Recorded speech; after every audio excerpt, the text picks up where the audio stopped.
this lecture, we're going to be focusing on the decade of the 1980s in the United States. We're going to look at the presidency of Ronald Reagan, and we're going to use Ronald Reagan as a figure who, in many ways, his life embodies many of the important political, social, and economic trends all the way from the New Deal era of the 1930s up until the sort of the important changes that take place during his presidency in the 1980s. And one of the important things we're going to talk about is how Reagan's presidency, his 8 years in office from his election in 1980 until he leaves office in early 1989, in many ways changes the language of politics in the United States and really redefines how a conservative critique of how government should operate. And Reagan is really a very important figure and very important part of this kind of reconceptualization of government, reconceptualization of the role of government in society. And an important change that continues to affect the United States well into the present era. The language that Reagan and his advisors and his kind of intellectual supporters develop to discuss his policies in the 80s remains the language that many conservatives of his sort of who have supported his policies use in the present era. So Reagan really redefines the conversation on the role of the government within society, on the role of the government within communities, on the relationship between governments and states, and so forth. And so we'll be talking about kind of those two aspects of his presidency and life and how that has a broader impact on the decade of the 1980s. Certainly, his foreign policy was a direct reflection of policies that were put into place beginning in the 1930s with the New Deal state.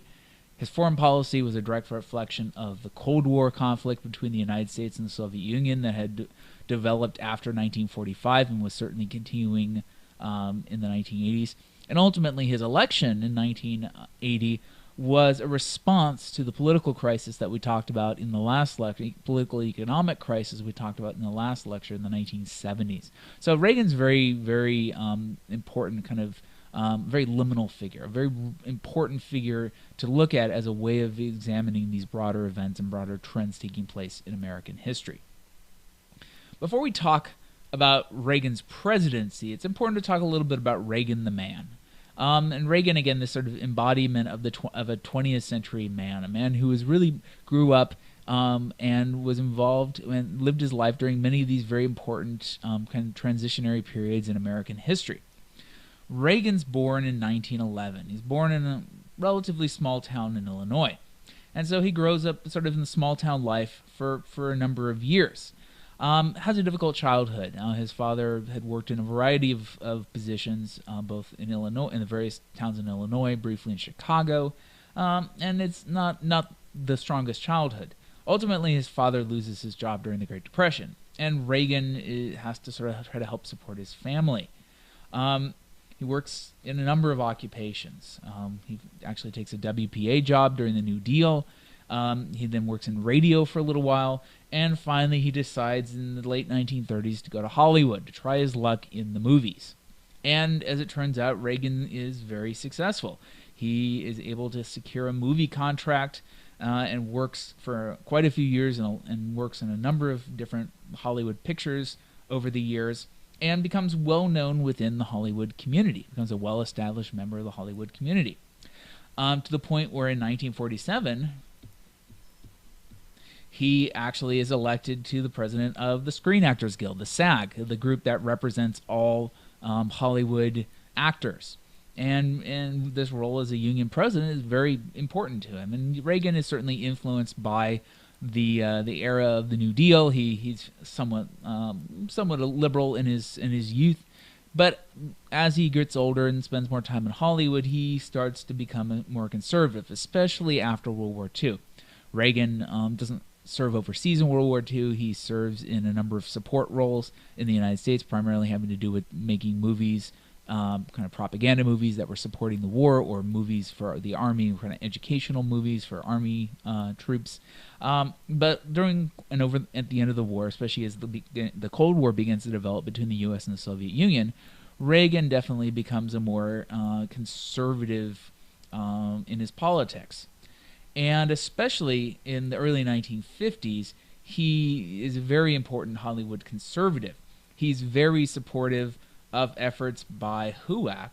We discussed the House Committee on Un-American Activities in a previous lecture, their efforts to investigate communists and socialists in Hollywood.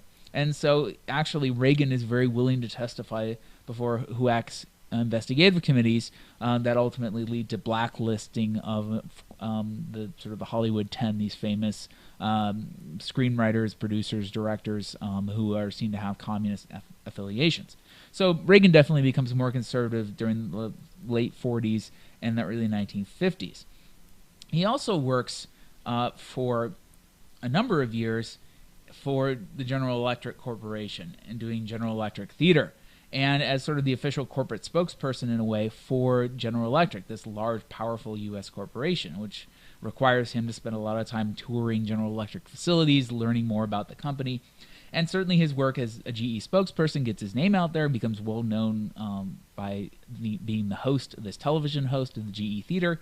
Certainly also gets his name out there as sort of a representative of corporate culture and corporate politics in the United States.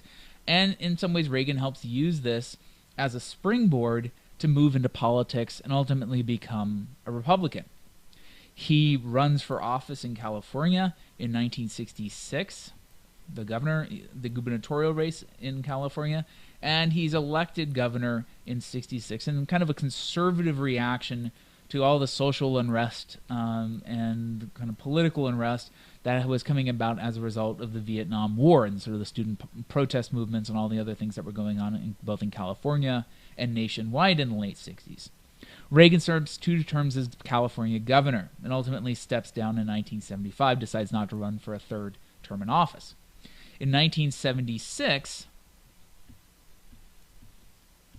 he runs for president of the United States, kind of springboards off of his success in California.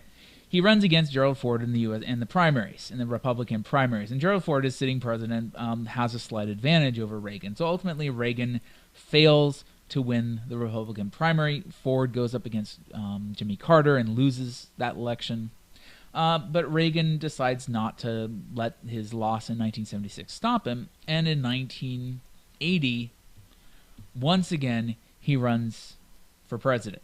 And he's much more successful in 1980 because Carter's presidency had been quite disastrous. And Carter, while meaning in many respects, had struggled under a lot of things that were in some cases outside of his control, had also made some kind of poor decisions. And Americans in 1980 were extremely frustrated because the economy was absolutely in shambles.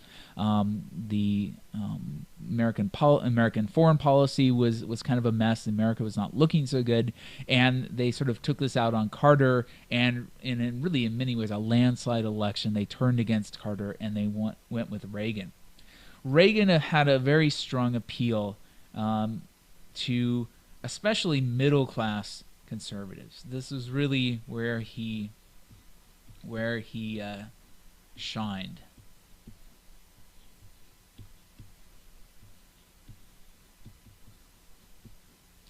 Especially in the South and the Midwest. And really, Reagan's support these sort of so-called Reagan Democrats in many cases, people who were sort of socially liberal in some ways, but were economically conservative and felt that Reagan was a far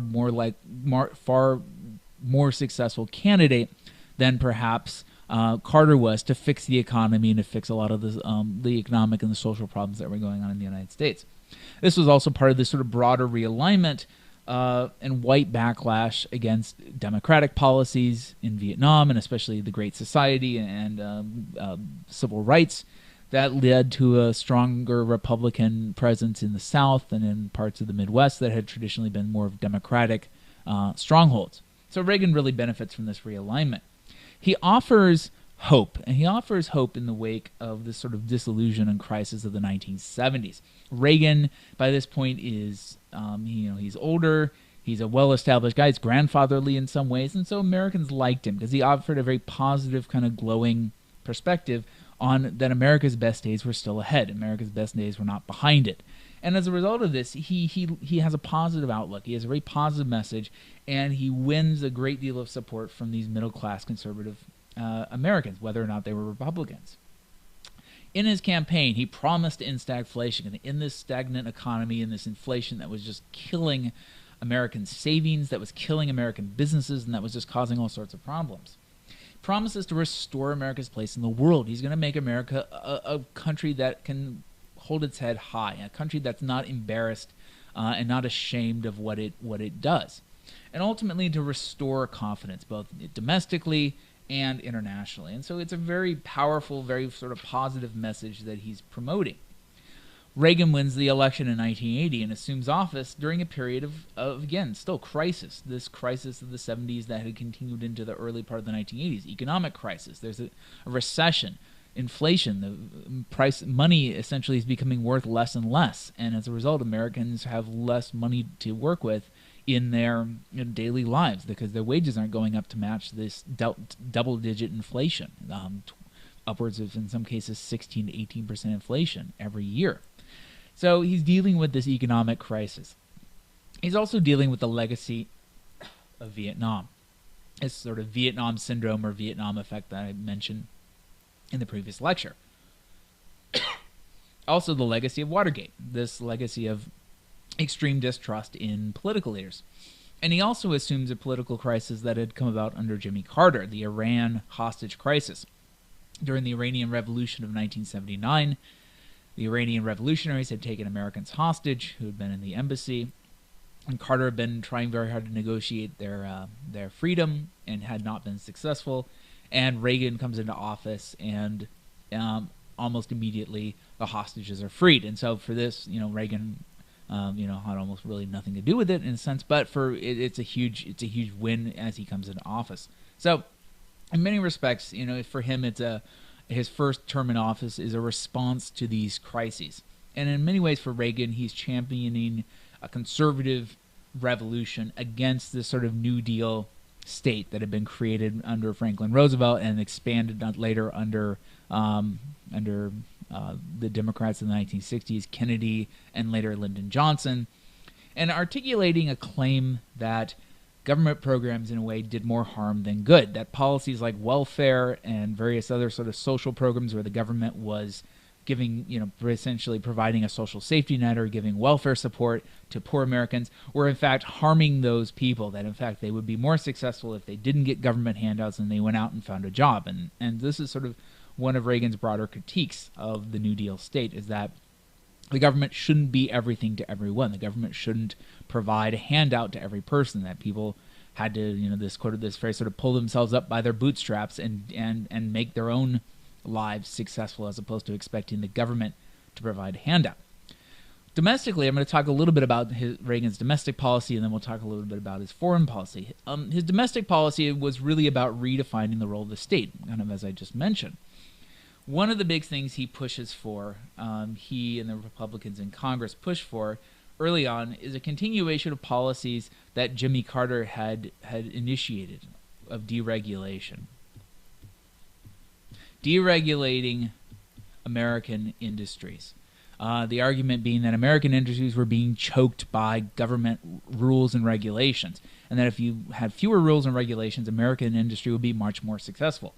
Jimmy Carter had begun the process of deregulation of the U.S. airline industry. Airlines were very heavily regulated. They were very restricted in what they could charge people for airline tickets. They had to submit these very detailed tariffs to the U.S. government if they wanted to raise rates and to justify why they raised rates. And so Carter and then Reagan in his deregulation argues that in fact prices will go down, service will go up, and people will receive a better value if the government steps out of the picture.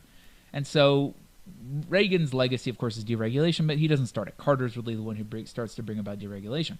Reagan and Republicans in office in the 80s focus on deregulation in a number of areas, in particular banking, also the savings and loan industry. Savings and loan, which were these kind of thrift savings organizations, which are really intended more as sort of community savings banks. Deregulating things like the Occupational Safety and Health Administration, who are seen to be so restrictive in all these kind of crazy rules and regulations that they had for businesses, that businesses spent so much time trying to comply with these rules that they didn't have time to make money. And so all these efforts to sort of reduce government regulation of businesses. Also, Reagan is very strongly against labor unions. Of course, ironic since he had been the president of a labor union, of the Screen Actors Guild. But Reagan, in his sort of conservative shift in the 1950s, starts to see labor unions as part of the problem. Labor unions impede businesses from being profitable. They impede businesses from being more flexible.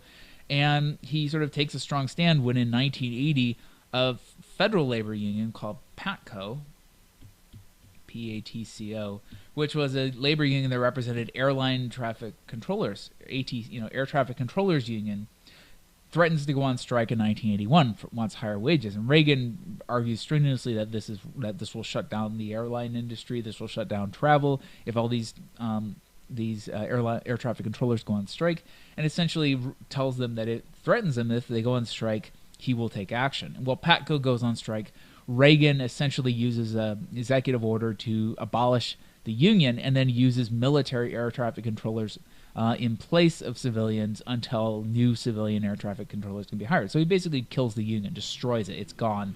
And this is sort of a lesson for many that Reagan was going to be very conservative and that he wasn't going to put up with what he saw as sort of these liberal or democratic organizations who were sort of interfering with economic prosperity.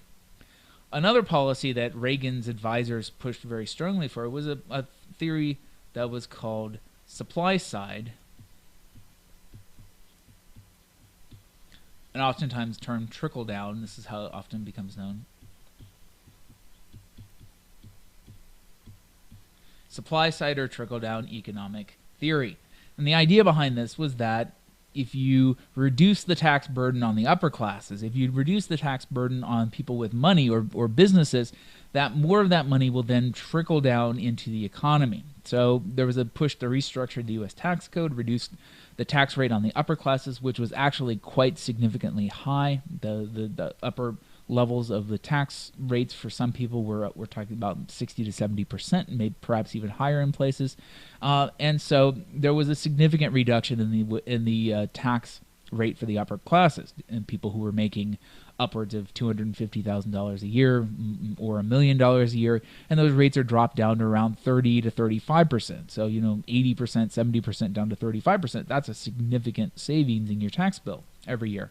And the argument was that most of that money would then be spent. Rich people would want to spend that money because they didn't need to have to save it because they were rich already. They'd want to spend that money on things that would be luxury items. But the people who made those luxury items would make money. They would in turn spend the money for their employees, and their employees would spend that money. So ultimately that money would trickle down into the economy. There's some question whether that really happened. Oftentimes rich people, in fact, did just put that money in the bank or they put it in investments. And they didn't really just go out and spend a lot of money on luxury items. So there's certainly some question whether supply-side economic theory was really successful that many sort of Reagan and many of his supporters and conservatives argued that it was. In turn, though, Reagan argued that if you allow for supply-side economics to do its job and there's more money in the economy, so people have access to more money, that the other side of that is that the government needed to cut funding for social programs, that too much government money is being spent on social programs. And Reagan sort of uses this story that he talks about a number of times, and that's really never been shown to be accurate, of people on welfare driving Cadillacs, people on welfare using scams to collect multiple welfare checks and then basically living like rich people, even though it's tax money coming from the government. And so Reagan argues that there's too much money being spent on these sort of great society social welfare programs, and welfare reform needs to happen. There needs to be this process of deinstitutionalization. People were just becoming too used to living on welfare. And then the idea was that you had multiple generations of people who had never had a job. They just lived on welfare their whole lives. So Reagan pushes very strongly to change the rules for welfare, to change the system of how welfare functions. He, of course, argued strongly that Social Security needed to be protected. Old people needed to have their social safety net when they retired, but at the same time, there needed to be a reduction in the amount of money spent on various welfare programs and other sorts of social educational programs, programs to provide food stamps, things like all these sorts of programs that needed to be slashed because the government was spending too much money on them. A last point to mention about Reagan's kind of social policies is that Reagan was dealing with a lot of sort of both public-private issues during his administration. Debates over abortion become very powerful during the 1980s, and whether or not the government should play a role in restricting access to abortions. Religious matters become a major source of tension during this period, whether or not the government should be supporting kind of religious charities or other religious organizations, and the role that, for instance, very conservative Christian organizations should have in advising political officials. Reagan and many of his advisors were very strongly conservative bent. So all these sorts of issues of public and private matters play out during Reagan's administration. One of the impacts of his supply side policies, and we'll come back to this when we talk about foreign policy, is that it starts to generate increasing debt by cutting taxes, by sort of cutting the amount of money that government spent on social programs, although that was certainly less than the amount of money that was cut in taxes. And through his foreign policy decisions, we'll talk about in just a minute, we begin to see an increase in government debt. In other words, the government was spending more money than it was taking in taxes, and was essentially having to take out loans from other countries, or oftentimes, or private individuals, to cover that operating shortfall. And so this is a period where people start to worry because increasingly the Japanese were buying U.S. debt, and there becomes this great fear in the 1980s that pretty soon Japan's going to own the entire country because it's buying all the debt, much like today their fear about the Chinese purchasing U.S. debt. So people during the 1980s become far more concerned about the national debt. It was growing exponentially. It seemed like it was growing out of control, and how were we going to stop this debt crisis that was developing? And, well, Reagan's foreign policy in many ways contributed to that debt crisis. It was a response, again, as I mentioned earlier, to this Vietnam syndrome, this fear that the U.S. commit itself to being a strong power in the international stage. And the U.S. was fearful about committing troops to military actions around the world, of rebuilding its military strength in the wake of the Vietnam War. And Reagan argues strongly that in order to be a powerful nation, you have to have a powerful military. And America needed to get over its Vietnam kind of syndrome, and it needed to instead embrace a strong military and be much more aggressive against the Soviet Union. The only way to ultimately defeat the Soviet Union, he argued, was to be aggressive against the Soviet Union and take a strong, hard line against them. So Reagan pushes for new aspects of containment. He really revives the Cold War, which had been somewhat settled during this era of detente of the mid-1970s.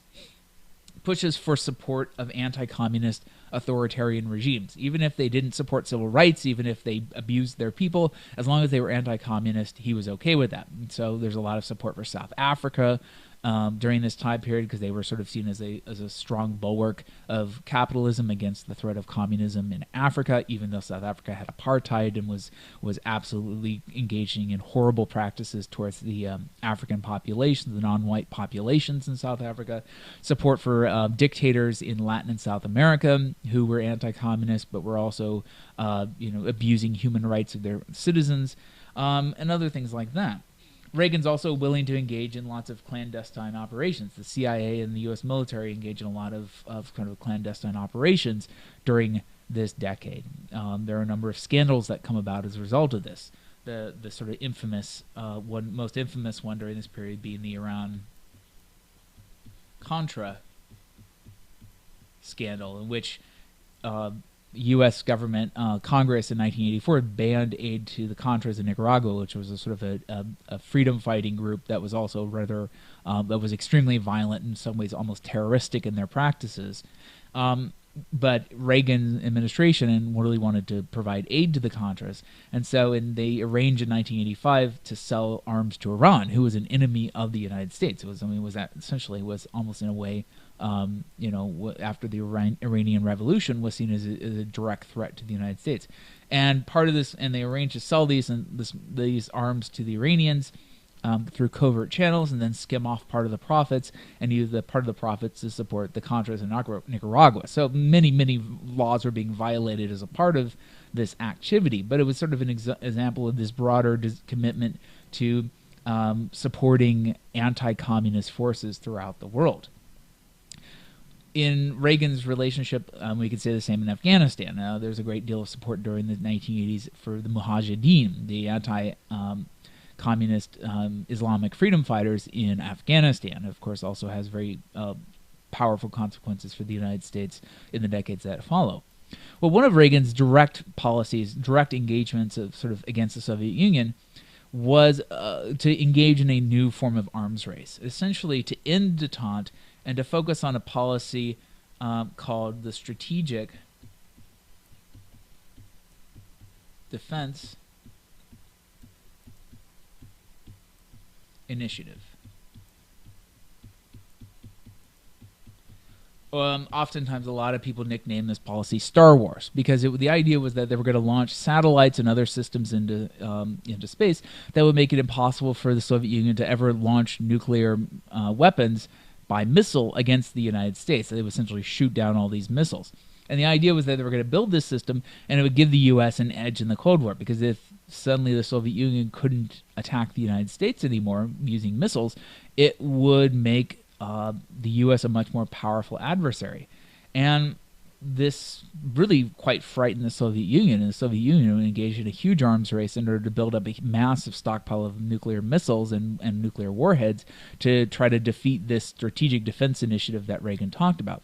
Now, the strategic defense initiative was mostly propaganda. The tests that were shown publicly were oftentimes faked. A lot of the technology didn't actually work very well.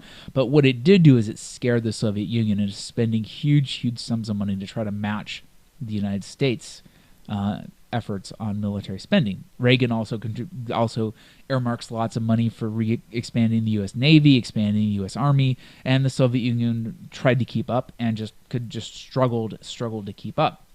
Reagan also engaged in public diplomacy, going to places like Berlin and giving speeches here at the Brandenburg Gate about how the Soviet Union needed to end the division of Eastern Europe, needed to bring down the wall in Berlin that was divided east from west, needed to open up the parts of Eastern Europe that were under extremely tight communist control. So Reagan really does a full court press against the Soviet Union on matters of opening up Soviet society, of ending the Cold War, of essentially admitting defeat, and admitting that essentially communism was wrong and was not a good policy. Well, all this military spending, in addition to all this domestic policies, contributes, as I said, to a huge national debt. And the debt during this time period grows just exponentially. Grows from about $997 billion with a B, all the way up to 2.8 trillion with a T dollars. Just massive increase in the national debt. And of course, today it's much higher than that. And Reagan admits it. One of Reagan, certainly, he says in hindsight, one of his great disappointments is that the U.S. debt went as high as it did during his administration. But ultimately, his policies are very successful in destabilizing the Soviet Union. The Soviet Union essentially spends itself almost into bankruptcy trying to keep up with Western and especially American practices. So certainly, as we'll talk about in the next lecture, the Soviet Union becomes increasingly unstable during this period. Much of that having to do with the conservative sort of policies that Reagan pushes during his 8 years in office during the 1980s. Ultimately, sort of briefly in conclusion, to assess Reagan's terms in office and sort of why he's such an important role within, as I said, this broader conversation that begins under his administration and continues to the present day, is that Reagan spoke to the 80s generation. He really communicated well with people in the 1980s. He really at least he sounded like he really understood their concerns. He understood their problems. He understood that economically the United States was in trouble and that needed to be fixed. It needed to be solved. He understood that people had lost confidence in the U.S.'s place in the world, and the U.S. needed to kind of become a strong, powerful nation again in order to assert that it was a superpower and that it could challenge the power of the Soviet Union. At the same time, he sort of harkened back to an older generation. He was grandfatherly. He had grown up in the Depression. He had grown up in the 1950s, in the early era of the Cold War. And, for many people, he was sort of a strangely calming figure. He was a figure who inspired confidence. And so by kind of being a part of this earlier 1930s, 1940s, 50s era, and sort of being part of that era, gave him a lot more credibility, a lot more kind of credence in what he pushed, in the policies, the economic and domestic and international policies that he pushed. So Reagan was very successful because he really was somebody who was sort of in the right place at the right time to be a very powerful figure in U.S. politics and to really shift the conversation in politics away from sort of the crisis of the 70s to a conversation more about the relationship of the government with the society, the relationship of economically, the role of the government, and also the relationship between the United States and countries throughout the world, especially the Soviet Union. And this was really ultimately what Reagan's important contributions were during his period in office in the 1980s.